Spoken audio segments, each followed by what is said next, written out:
ইসলামপন্থী মুসলমান যাদেরকে আমরা মৌলবাদী বলে ঘোষণা দেই, এই মৌলবাদীরা গায়ের মধ্যে পাঞ্জাবি লাগায়া, মাথার মধ্যে টুপি লাগায়া হিন্দুদের শত শত মন্দির পাহারা দিয়ে গেছে।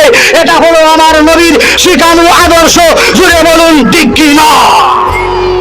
আগে 5 আগস্ট বাংলাদেশ দ্বিতীয়বার স্বাধীন হয়েছে, ঠিক কিনা?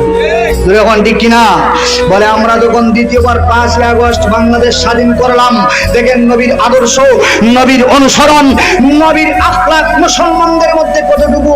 এই কাশ্মীরের মধ্যে আমার আপনার লক্ষ লক্ষ মসজিদ ভেঙে রাতের পর রাত তারা মন্দির তৈরি করে মুসলমান কতটুকু শান্তিপ্রিয়, মুসলমান কতটুকু নবীর আদর্শের উপর অটল। আমাদের মুসলমান ভাইয়েরা মাথার মধ্যে টুপি দিয়া, গায়ের মধ্যে জুব্বা দিয়া আমরা দেখেছি রাতের পর রাত, দিনের পর দিন ওই হিন্দুদের মন্দির পাহারা দিয়ে গেছে। জুড়ে বলুন ঠিক কিনা? আমরা দেখেছি আমাদের সিলেট শহরের মধ্যে আসে কিছু সংখ্যক দুষ্টু চক্রের লোক, যারা মনে করেন কিছু মানুষ আছে আওয়ামী লীগ, কিছু মানুষ আছে বিএনপি। আমি কোনো পক্ষের নয়, আমি মধ্যখান থেকে বলতেছি যে কিছু মানুষ আছে আওয়ামী লীগ, কিছু মানুষ আছে বিএনপি। যখন আওয়ামী লীগ পলায়ন করলো, হেরা মনে মনে চিন্তা করতেছে আমরা আসন জুড়ি, ঠিক কিনা? আর হে তখন যাইব, হে কোথায় আমি আসন জুড়ি। বলে আচ্ছা দেখুন তো চিন্তা করিয়া, যে আসনের মধ্যে ঢুকেন না কোনো, এই দেশে শান্তি আসবে? বলে এই দেশে শান্তি আসবে শুধুমাত্র একটা আদর্শে।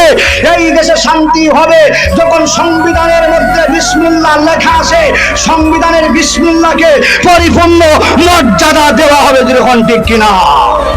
যখন মুসলমানদের আদর্শ এই পৃথিবীর জমিনে, বাংলার জমিনে লালন করা হবে, কোরআনের আদর্শ যখন বাংলার জমিনে কোরআনের আদর্শ দিয়া আইন চালানো হবে, আইন পরিচালনা করা হবে, দেশ পরিচালনা করা হবে, তখন আমার দেশে শান্তি আসবে। এর আগে আওয়ামী লীগ বলেন, বিএনপি বলেন, জাতীয় পার্টি বলেন, কোন পার্টি শান্তি দিতে পারে? তো আমরা দেখেছি বিএনপি আওয়ামী লীগ যখন পলায়ন করেছে, শেখ হাসিনা নৌকালিয়া ভারত চলে গেছে।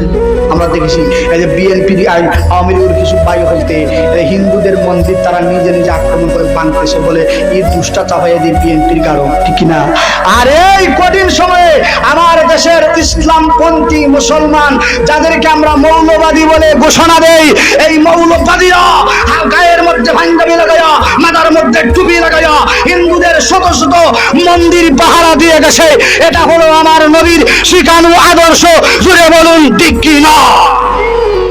একবার যদি মুসলমান নবীর আদর্শ থেকে সরে মুসলমানদের দেয়ালে যখন পিঠ লেগে যাবে, মুসলমানরা আর ঘরে বসে থাকবে না। কিন্তু নবীর আদর্শ মুসলমানরা ভুলে যায়।